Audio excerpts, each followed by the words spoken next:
नमस्कार, मैं रवि कुमार आपका फिर से स्वागत करता हूँ पिनाका वॉइस के इस पॉडकास्ट पर। आज हम बात करेंगे जम्मू कश्मीर के चुनावी मुद्दे पर, क्योंकि ये सेंसिटिव मुद्दा इसलिए भी है क्योंकि 370 हटने के बाद का चुनाव इस बार क्या रहने वाला है, बहुत जागरूकता के साथ लोग जानना चाहते हैं। आज हम गंभीर रूप से उसके ऊपर चर्चा करेंगे और हमारे साथ मौजूद है हमारे विश्लेषणकर्ता पंकज जैन जी। आज इनसे जानेंगे कि क्या माहौल अभी जम्मू कश्मीर का चला हुआ है। तो चलिए शुरू करते हैं। सर, सबसे पहले तो मैं स्वागत करना चाहूंगा आपका हमारे पॉडकास्ट पे वापस हाजिर होने के लिए। जी, नमस्कार। जी, तो हम सवालों से शुरू करते हैं। जी, 370 हटने का मुद्दा था क्या और जम्मू कश्मीर से इसे हटाने की जरूरत क्यों पड़ी? देखिए, भारत का संविधान 26 जनवरी 1950 को लागू हुआ और संविधान लागू होने के बाद जम्मू कश्मीर भी देश का एक प्रांत बन गया। लेकिन वहाँ कुछ दिक्कतें ऐसी आ गई जी। कि जिसके कारण संविधान में ही मौजूद एक आर्टिकल 370 का प्रयोग करते हुए उसको विशेष राज्य का दर्जा देना पड़ा। अब विशेष राज्य का दर्जा देने के कारण वहाँ उसका अलग झंडा, वहां की विधानसभा का कार्यकाल 6 साल के लिए, और वहां का जो मुख्यमंत्री है वो एक प्रधानमंत्री के तौर पर कार्य करने के अधिकार उसको प्राप्त हो गए। जी। तो इस कारण वहां दिक्कत आने के कारण आर्टिकल 370 को लगाना पड़ा। लेकिन मौजूदा केंद्र सरकार, जो कि ये वादा करके सत्ता में आई थी कि हम जम्मू कश्मीर से धारा 370 को निरस्त कर देंगे, जो कि जम्मू कश्मीर के विकास में बाधा का कार्य कर रही है, के लिए वो आए थे।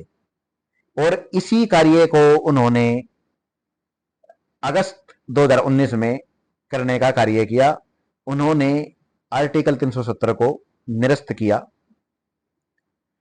ताकि जम्मू कश्मीर अपनी निरंतर बढ़ते हुए विकास को छू सके और जम्मू कश्मीर की आवाम अपने प्रदेश में होते हुए बदलाव को महसूस कर सके।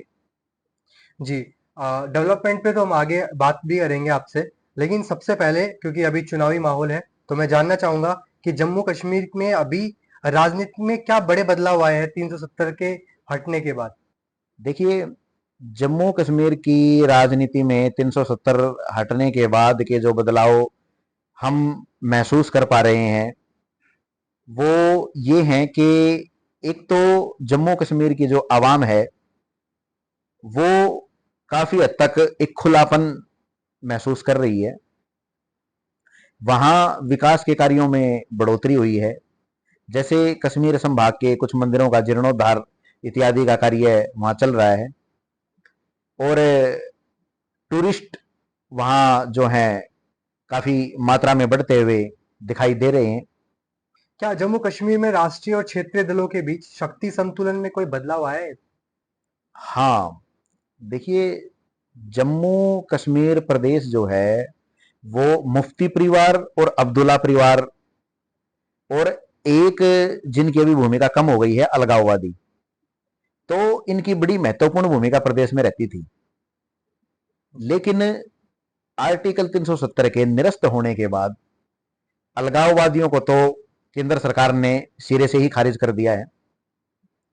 अब यहां दो राजनीतिक परिवार बचे हैं, दो राजनीतिक घराने यहां बचे हुए हैं, मुफ्ती परिवार और अब्दुल्ला परिवार।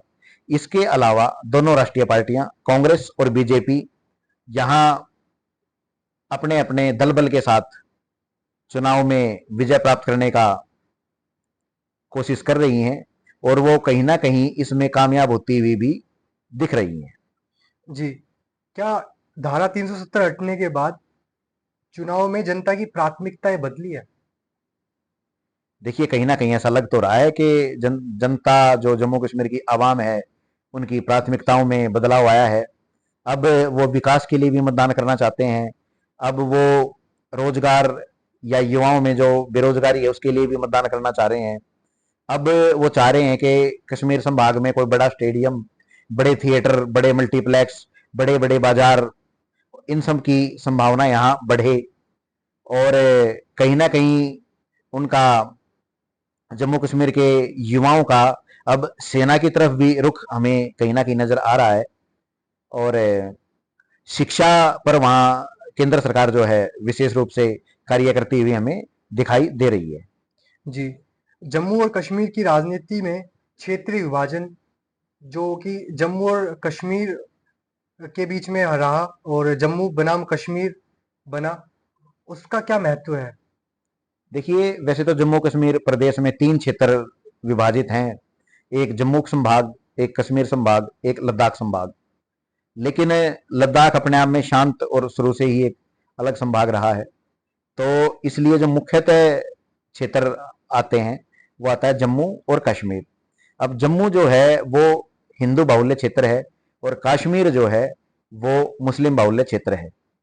तो इसीलिए कहीं न कहीं इन क्षेत्रों में एक संघर्ष की स्थिति भी कहीं न कहीं बनती हुई सी दिखाई देती है। क्या जम्मू कश्मीर में नए राजनीतिक दलों का उभार पारंपरिक दलों को चुनौती दे रहा है इस बार? जी, ऐसा हमें लगता हुआ सा प्रतीत तो हो रहा है कि मुफ्ती परिवार और अब्दुल्ला परिवार काफ़ी मजबूती के साथ चुनाव में अपनी भूमिका बनाए हुए हैं। और दोनों ही राष्ट्रीय पार्टियां कांग्रेस और बीजेपी भी बड़ी ही मजबूती के साथ चुनाव में बनी हुई हैं, जिसमें कि जम्मू संभाग में बीजेपी मजबूत दिखाई देती है और कांग्रेस की भी कहीं ना कहीं भूमिका जम्मू में नजर आती है और कांग्रेस की भूमिका कहीं ना कहीं कश्मीर में नजर आती है। लेकिन बीजेपी कश्मीर में काफ़ी हद तक कमज़ोर ही स्थिति में है। क्या जम्मू कश्मीर के चुनाव में धारा 370 और राज्य का विशेष दर्जा एक प्रमुख मुद्दा बना रहेगा? नहीं, ये अब्दुल्ला परिवार का छोड़ा हुआ एक शगुफा है जो इलेक्शन में काम नहीं करेगा, क्योंकि सभी को पता है कि ये कार्य जो है वो केंद्र सरकार का कार्य है। इसको राज्य सरकार कर ही नहीं सकती है। तो उन्होंने पता नहीं कैसे जन लुभावन वादे में या जनता को बरगलाने के लिए इस शिगुफे को छोड़ दिया है। लेकिन ये कोई भूमिका में नहीं रहने वाला है। जम्मू कश्मीर में चुनावी राजनीति में आतंकवाद और सुरक्षा का मुद्दा कितना प्रभावशाली है? ये मुद्दा कहीं ना कहीं अच्छा खासा प्रभाव वहाँ रखता है, क्योंकि आतंकवाद जो है जम्मू कश्मीर की पुरानी समस्या रही है। और पाकिस्तान भी कहीं ना कहीं जम्मू कश्मीर को टारगेट करता रहता है। और हर कुछ महीने 2 महीने में वहाँ कुछ ना कुछ आतंकी घटनाएं हमें देखने को मिल जाती हैं, जिससे वहाँ के आम जनमानस में जो आम आवाम है जम्मू कश्मीर की, वो प्रभावित होती है। और अगर आतंकवाद को सरकार नकेल कसने में कामयाब नहीं हो पाती है, तो वो कहीं ना कहीं जम्मू कश्मीर की आवाम को प्रभावित करता है। तो ये मुद्दा इस बार के चुनाव में है। क्या जम्मू और कश्मीर के चुनावी नतीजों का असर भारत की राष्ट्रीय राजनीति पर पड़ता है? देखिए, किसी भी प्रदेश की चुनावी नतीजों का असर तो राष्ट्रीय राजनीति पे तो पड़ता ही पड़ता है, क्योंकि कोई भी क्षेत्र जो भारत में है वो हिस्सा तो भारत का ही है। और बिल्कुल उस क्षेत्र का असर भारत की राष्ट्रीय राजनीति पर पड़ता है, पड़ना चाहिए और पड़ता रहेगा। क्या जम्मू कश्मीर के युवा मतदाता पारंपरिक राजनीति से अलग नई उम्मीदें और मुद्दे लेकर आ रहे हैं? जी, ये हमारे देखने में आया है। और जम्मू कश्मीर के युवा अब की बार काफ़ी जोर शोर से चुनाव में वोटिंग करने के लिए बाहर घरों से बाहर निकले हैं।